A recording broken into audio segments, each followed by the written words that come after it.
Is everything okay with Errol Spence Jr.?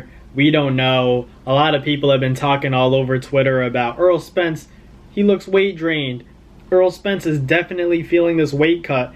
And I don't know, to be honest with you guys, I might agree a little bit. Like, they obviously had their grand arrivals in Las Vegas, Nevada. It was at the MGM Grand, but the fight's taking place at the T-Mobile Arena.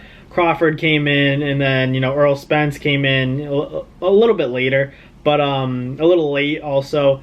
But when he did come to the MGM Grand and arrived, I couldn't help but notice that his cheeks looked very sucked in. Now, I know it wasn't an easy cut for him to begin with, but now thinking about how he's now 33 years old and the last time he made this cut was against Yordenis Ugas, which was over a year ago, I can't help but wonder, how much of a toll the weight cut is taking on Errol Spence Jr. Now, I'm not trying to, make any excuses for Errol Spence. I picked him, I placed money on him, and I think that he wins the fight.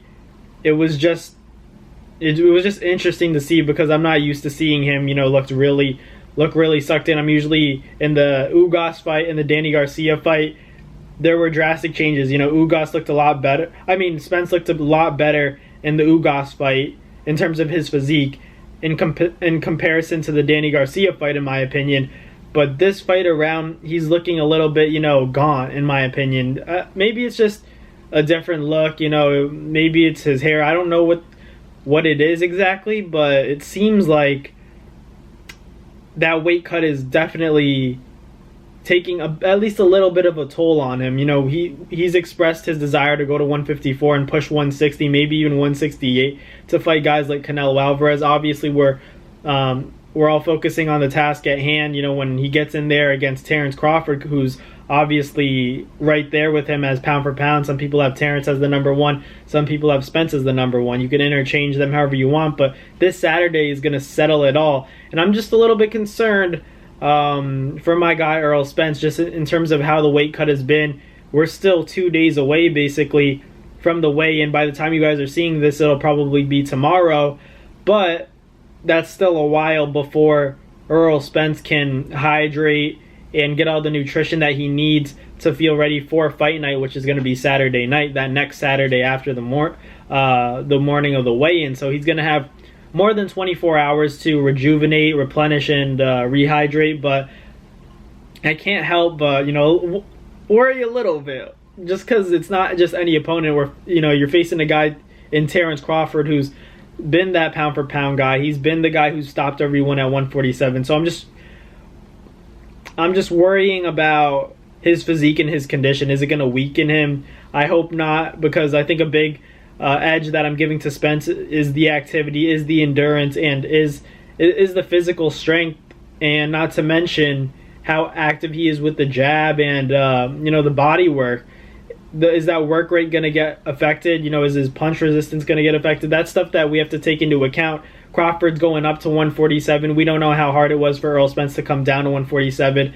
Hopefully, I'm wrong, but it looks like it's getting really hard for Errol Spence to make 147. I could just be playing devil's advocate for all the Errol Spence fans. I'm a fan of both guys, but I picked Errol Spence to win the fight. I'm just a little bit concerned about my pick now that I'm seeing Errol Spence come in there. He seems like he's in that killer mindset. It's not about his mentality, but maybe this weight cut, making 147 pounds is going to motivate him to really go at Crawford and leave no doubt that he's the better fighter, and it could play into his hands. I'm just concerned about that gas tank. Is that going to affect him? Because that's a lot of the advantage that I gave to Errol Spence over Terence Crawford, was that gas tank, was the punch resistance. And as you're dehydrating coming up to the weigh-in of this fight, you can't help but wonder, is it going to cause him to fatigue early? Is it going to cause him to not be able to take Terence Crawford's punch as well? Not that he gets hit a lot, but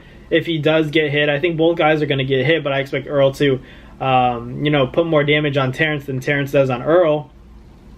I'm just curious about that weight cut because it's different guys, but the talent is there either way. It was just something that people were talking about, and it was something that I thought about when I was watching the grand arrivals, but I thought I was just overthinking. But then I go on Twitter and see people talking about, is he okay? Is he weight drained? Hopefully that's not the case, but after this fight, win, lose, or draw for Errol Spence, I think it would be a good idea to have that rematch at 154 pounds where you're feeling more comfortable, where you have that extra leeway to play with in terms of your nutrition, your hydration, everything, along those matters. But Saturday night is such a big night for him. I just hope, for him, his team, that he's feeling comfortable. I know it's not an easy cut. It's probably killing him at some point, but I think that he'll be able to, overcome that. He's mentally strong, so not making any excuses. I still expect him to go in there and do his thing on Saturday night. Errol Spence by late round stoppage. I'll probably go 10th round TKO. I've said it before, I'll say it again.